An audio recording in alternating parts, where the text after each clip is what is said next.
చేస్తున్నాము. ప్రశాంత్ గారు ఒక క్వశ్చన్ అడగొచ్చా?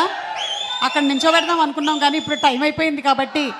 ప్రశాంత్ వర్మ యూనివర్స్లో చాలా కథలు ఉన్నాయి, ఇంకా నానితో ఒక సినిమా తీయలేదు ఎందుకు?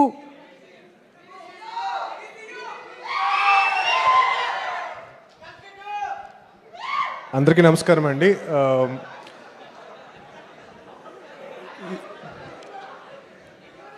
అంటే ఈ క్వశ్చన్కి ఆన్సర్ వస్తుందా లేదా? ఈ క్వశ్చన్కి ఇప్పుడు ఆన్సర్ లేదా? సరే అయితే నేను పక్కపోతున్నా. సో అందరికీ నమస్కారం అండి.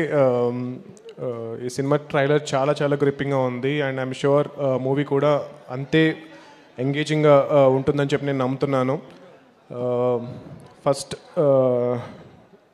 వాల్పోస్ట్ సినిమాలో నన్ను డైరెక్టర్గా నాని గారు ఇంట్రడ్యూస్ చేశారు అండ్ దాని తర్వాత శైలేష్ కానీ, దీప్తి గారు and now Ram Jagadish. So ఇలాంటి ఎంతోమంది యంగ్ టాలెంట్ని నాని గారు ఎంకరేజ్ చేస్తూ మూవీస్ని ప్రొడ్యూస్ చేస్తున్నారు. అండ్ ఆ సినిమాలు ఎలాగైతే previous films critically and commercially ఎంత పెద్ద సక్సెస్ అయ్యాయో ఈ సినిమా కూడా అలాగే చాలా చాలా పెద్ద సక్సెస్ అవ్వాలని చెప్పి నేను కోరుకుంటున్నాను.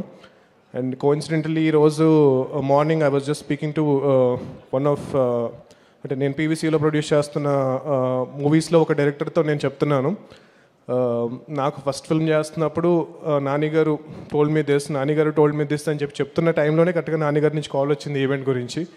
Such a coincidence and I learned a lot from him and not just as a person, as a producer, as a technician, అన్ని రకాలుగా కూడా మనకి ఇండస్ట్రీ ఏమి ఇచ్చింది అండ్ మనం ఇండస్ట్రీకి ఎంత ఇవ్వాలి అనేది నేను చాలా చాలా నేర్చుకున్నాను నాని గారి దగ్గర. Thank you so much Nani గారు, ప్రశాంతి గారు for encouraging me with my first film. And today ఈరోజు నేను మీ ముందు నుంచి ఇలా మాట్లాడుతున్నాను, ఒక యూనివర్స్ క్రియేట్ చేయగలుగుతున్నాను. నేను కానీ శైలేష్ కానీ he's creating one more universe and that is all because of Nani గారు. And thank you so much. జై హనుమాన్, జై హింద్. Thank you